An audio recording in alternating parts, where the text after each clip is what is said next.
our driver dropped the Lexus at your apartment last night. You'll find it in the usual spot downstairs. Wear some smart pants and that white linen shirt I gave you for Christmas.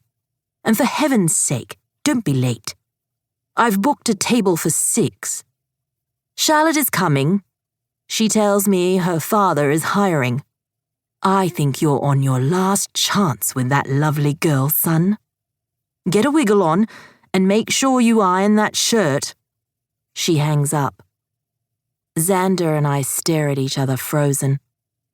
My first instinct is to laugh.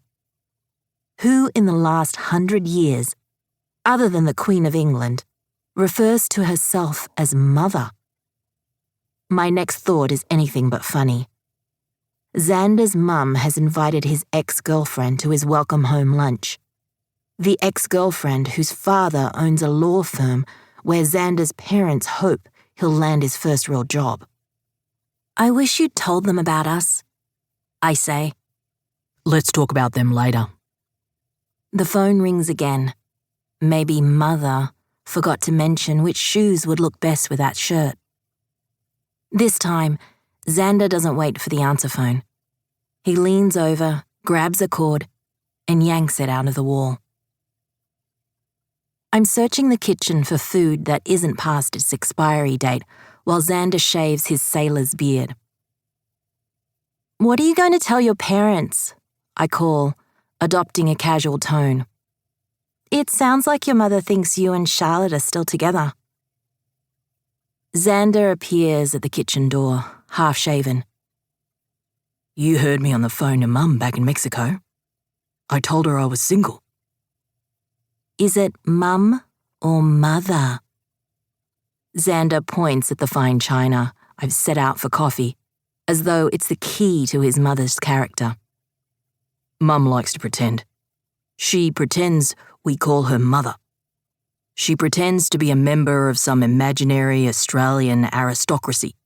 She probably pretends to all her friends that Charlotte and I are still together. That Charlotte got off the yacht because of seasickness.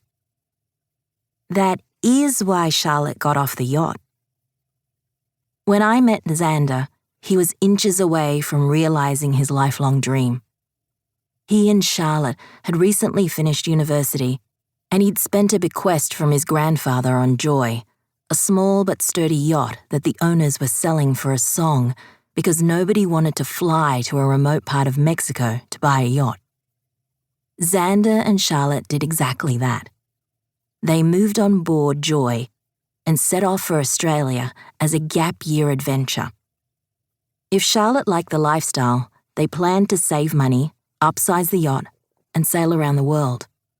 But Charlotte did not like the lifestyle.